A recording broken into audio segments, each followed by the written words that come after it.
Assalamualaikum warahmatullahi wabarakatuh. Perkenalkan, nama saya Sakila Daina Putri dengan nomor induk mahasiswa 0578918855. Program studi Pendidikan Agama Islam. Pada kesempatan ini, saya akan memaparkan secara singkat mengenai peran ontologi, epistemologi, dan aksiologi dalam membentuk dasar-dasar filsafat ilmu. Pertama, ontologi. Ontologi merupakan cabang filsafat yang membahas tentang hakikat realitas serta objek yang dikaji dalam suatu ilmu. Dengan kata lain, ontologi menjawab pertanyaan, apa yang menjadi fokus kajian suatu ilmu? Sebagai contoh, ada kata mahasiswa.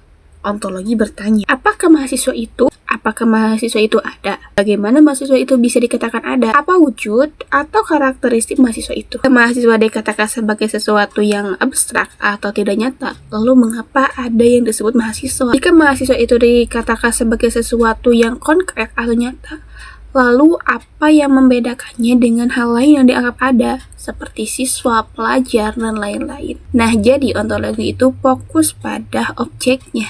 Nah, yang kedua adalah epistemologi. Epistemologi adalah cabang filsafat yang membahas tentang asal-usul pengetahuan, kebenaran pengetahuan, dan bagaimana pengetahuan itu dikatakan benar. Jadi, jika kita mempelajari epistemologi ilmu, berarti kita ingin mengetahui dan memahami asal-usul ilmu, kebenarannya yang ilmiah, dan bagaimana kebenarannya dikatakan ilmiah. Kita ingin mengetahui proses dan penyusunan pengetahuan ilmiah.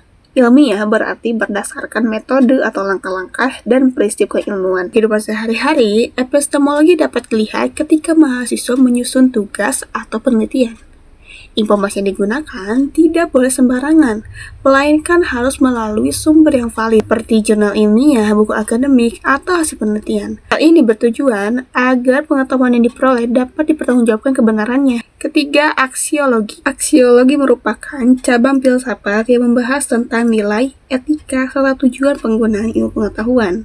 Aksiologi menekankan bahwa ilmu tidak hanya untuk diketahui, tetapi juga harus dimanfaatkan secara bijak. Sebagai contoh, perkembangan teknologi memberikan manfaat besar dalam mempermudah aktivitas manusia. Namun, tanpa landasan etika, teknologi juga dapat disalahgunakan, seperti untuk penyebaran informasi yang tidak benar. Selanjutnya, keterkaitan antara ontologi, epistemologi, dan aksiologi. Ketiga aspek ini merupakan satu kesatuan yang tidak dapat dipisahkan dalam filsafat ilmu. Ontologi menentukan objek yang dikaji, epistemologi mengatur cara memperoleh pengetahuan, dan aksiologi mengarahkan tujuan serta nilai dari penggunaan ilmu tersebut. Tanpa ontologi, ilmu tidak memiliki arah yang jelas. Tanpa epistemologi, kebenaran ilmu diragukan. Dan tanpa aksiologi, ilmu berpotensi disalahgunakan. Sebagai kesimpulan, ontologi, epistemologi, dan aksiologi merupakan fondasi utama dalam filsafat ilmu yang berperan dalam memahami hakikat ilmu, cara memperoleh ilmu yang benar, serta penggunaan ilmu secara bertanggung jawab dalam kehidupan. Demikian pemaparan dari saya. Terima kasih atas perhatiannya. Wassalamualaikum warahmatullahi wabarakatuh.